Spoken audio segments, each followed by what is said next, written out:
But which businesses are open in Kaikoura as we speak and which aren't? Sally Murphy went for a look.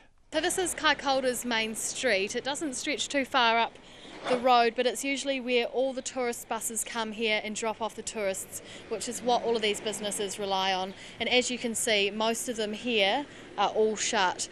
But across the road in the main car park, there's actually a wee coffee shop which is set up, and it's offering free coffee to anyone who comes along.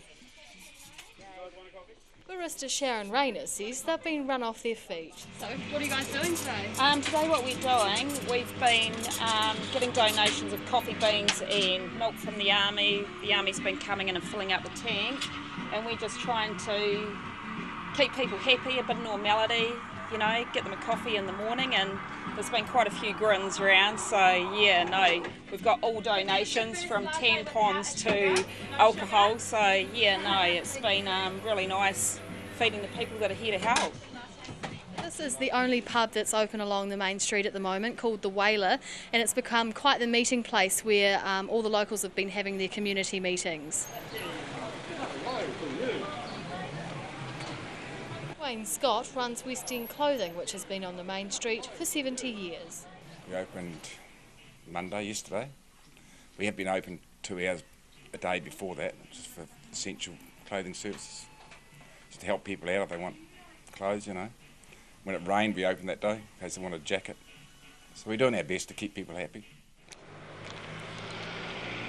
As you can see behind me, a big part of the main street's actually been fenced off.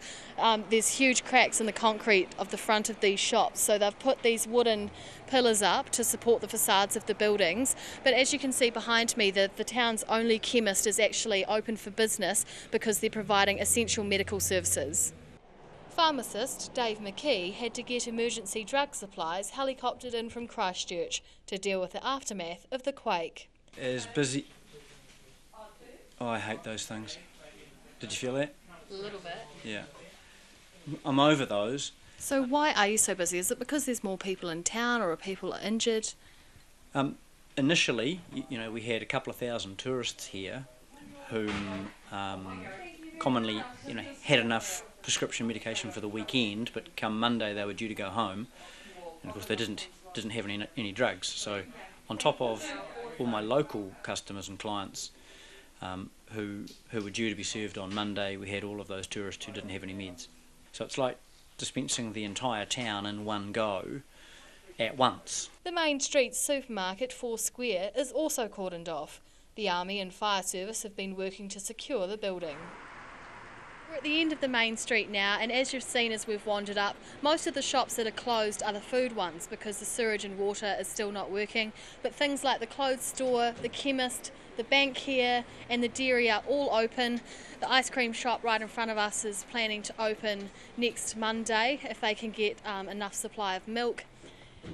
And just around the corner, the last shop on the street is the fish and chip shop, which has been serving fish and chips to the locals for the last few days since the quake.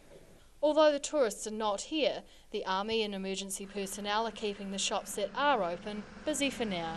In Kaikoura's main street for Checkpoint, Sally Murphy.